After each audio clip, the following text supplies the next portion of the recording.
Hi guys! Welcome back to my channel. Pamagatan natin tong episode na to ng hashtag Ulam Ideas.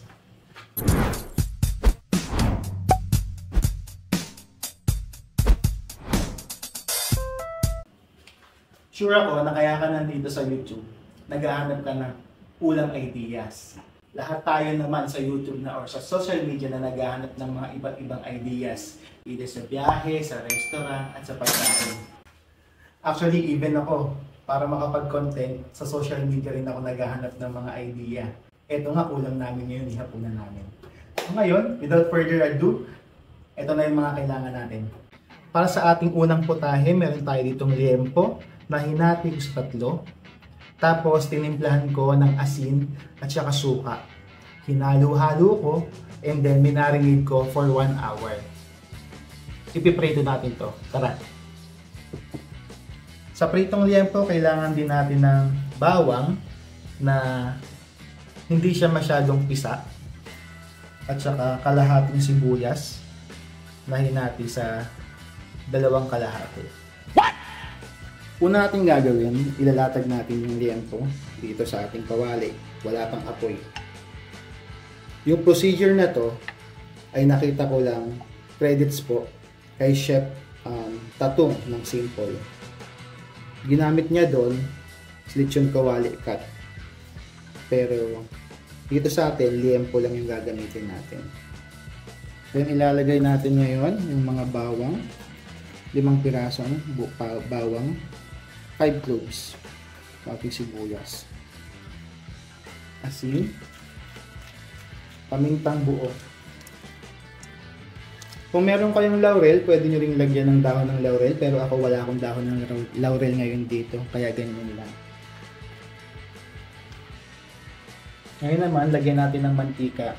So itong mantikang to, pinagprituhan to ng tofu. Pwede naman to yung mga reuse na mantika. Again, wala pa ring apoy yan.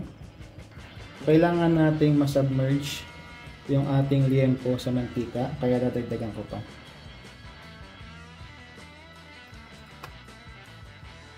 Lagyan natin ng spatter shield para lang maprotektahan yung pader natin sa patalsik ng mantika. Then lalagyan natin ng apoy yung nakamahina. So habang nakasalang yung ating liempo, that will take actually 30 to 1 hour siguro, 30 minutes to 1 hour. I-ready naman natin yung isa pa nating ulam. Siyempre tayong mga Pilipino, hindi pwedeng basta isa lang yung ulam natin, lalo na pag prito, kailangan may kasamang gulay. Kaya magpe-prepare tayo ngayon ng ginisang sayote. Ngayon alam mo na yung menu natin, lechon kawali, tsaka ginisang sayote, may idea ka na ng ulam. Hashtag ulam ideas nga, di ba? Ituloy mo pa rin sana yung panonood. Lalo ka na hindi mo pa alam kung paano ito gawin. Tara! So, ang una natin gagawin, balatan yung sayote.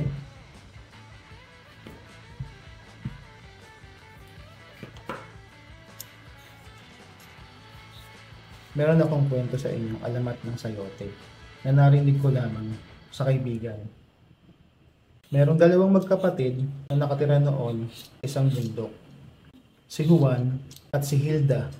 Si Hilda may isang mapagmahal na kapatid. Lagi niya inaasikaso si Juan. Isang araw, nang sila'y kumakain na, hinain ni Hilda ng isang putahe na gulay.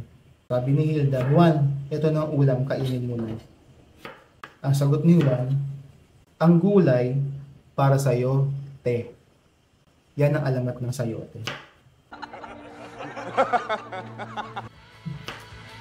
So, hiniwa-hiwa ko na itong sayote. Masyado pang malalaki yata. Panipisan lang natin.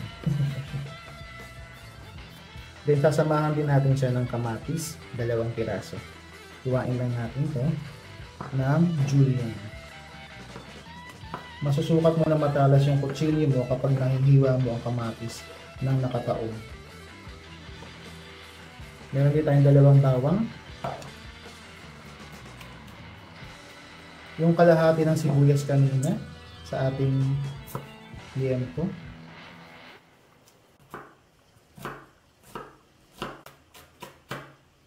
para sa pampalasa ng ating gulay, meron akong tinrim na taba ng baboy dati. Normally sa palengke may mga tindang taba ng baboy, 10 piso. Ano yun, giniling na yun. So yun, kung wala naman, pwede rin namang giniling mismo. Yan, iwain lang natin ang maliliit. Yes. Kompleto na ang recipe natin, o ingredients natin. Hintayin na lang natin maluto ang ating lechon kawali bago natin pag-isalan na ginisang sayote.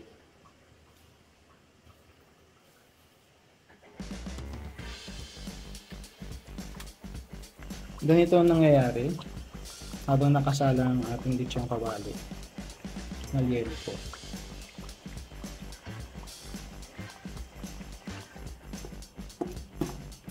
Guys, ngayon medyo nagpa-pop na yung ating balat, yung ating mga taba-taba dyan.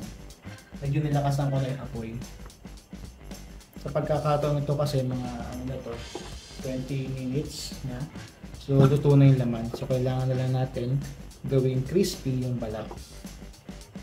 So, kung papansin niyo, hindi ko pa inaalis yung bawang, nandyan pa. Hindi pa naman siya gaanong sunog.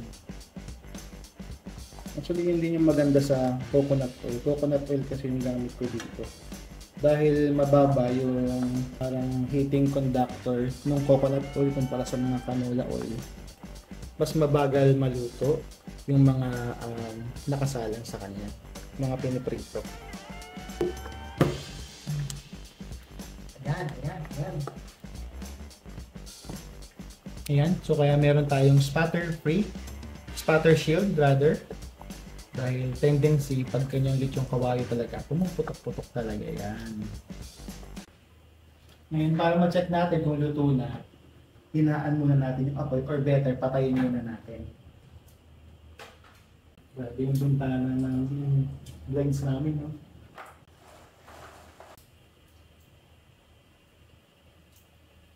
Ganda na, oh. Pero konti pa. Konti pa? Mga ano pa to? Siguro 2 minutes. So ngayon, patayin na natin yan. Hanguin na natin.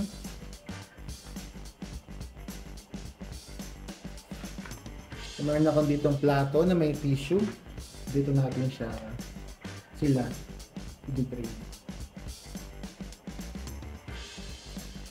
Or areas. Ayan, ganyan. May mga blisters.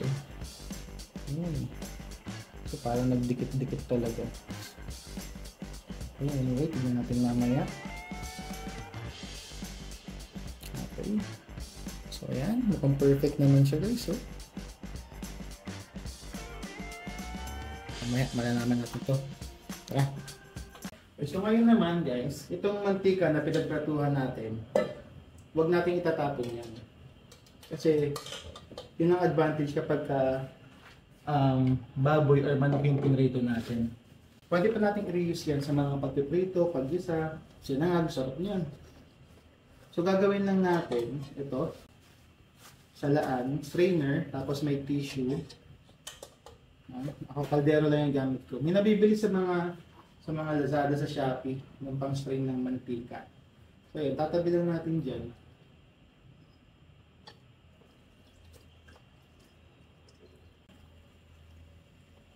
So dahan-dahan na siyang na-filter dyan ngayon. Ang bango. So ito na rin gagamitin kong panggisa ng sayote. May konti pang mantika yan. Diba? So perfect na yan. So yun na nga, sayote naman, gagawin natin. Medyo malakas na ako dyan. Una kong ilalagay yung ating mga taba ng baboy para magmantika. Pag medyo kumatas na yung taba, ilagay naman natin itong bawang. So kung giniling yung gamit niyo, huwag nyo nang gamitan pa ng huwag nyo nang pakatasin o pagmantikain yung giniling. Hindi matagal yun, konting mantika yung giniling. Pag na-well done na yun, saka nyo ilagay yung bawang. Konting crispy lang yung bawang, tapos sibuyas. Lagay ko namin itong kamatis.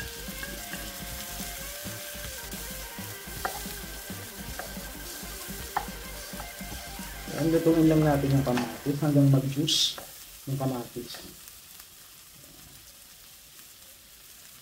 Medyo pisa-pisa yung kamatis. Sunod na natin yung sayote. Simplahan natin ng patis. Mga isang kutsara. Paminta.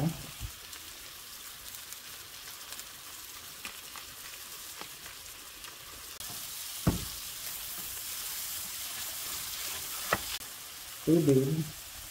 Konti lang.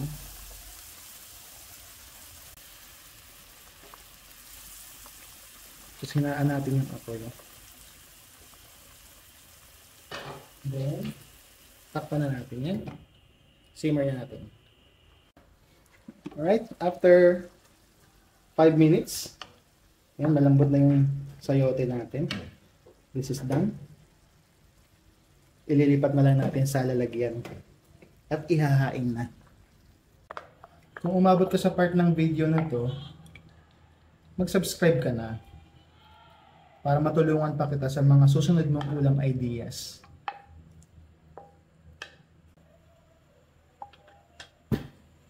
Nasolve na naman ang pag-iisip mo ng ulam ng idea sa uulamin mo ngayon. So meron ka ng lechong kawali na napakadaling lutuin at ang ginisang sayote. Healthy. Diba? So ngayon, napakahirap mag-isip ng uulamin araw-araw. Lalo pa kung araw-araw ka nagpe-prepare ng ulam. Buti na lang, meron ng social media, meron ng YouTube para magbigay sa atin ng idea. Kaya sa mga susunod pang idea na kailangan mo, at kung meron kang ulam na gusto mong lutuin pero hindi mo alam, comment mo lang sa comment section para maturo ko kung paano lutuin. Paano? Kahit muna kami. See you sa susunod pa naming video.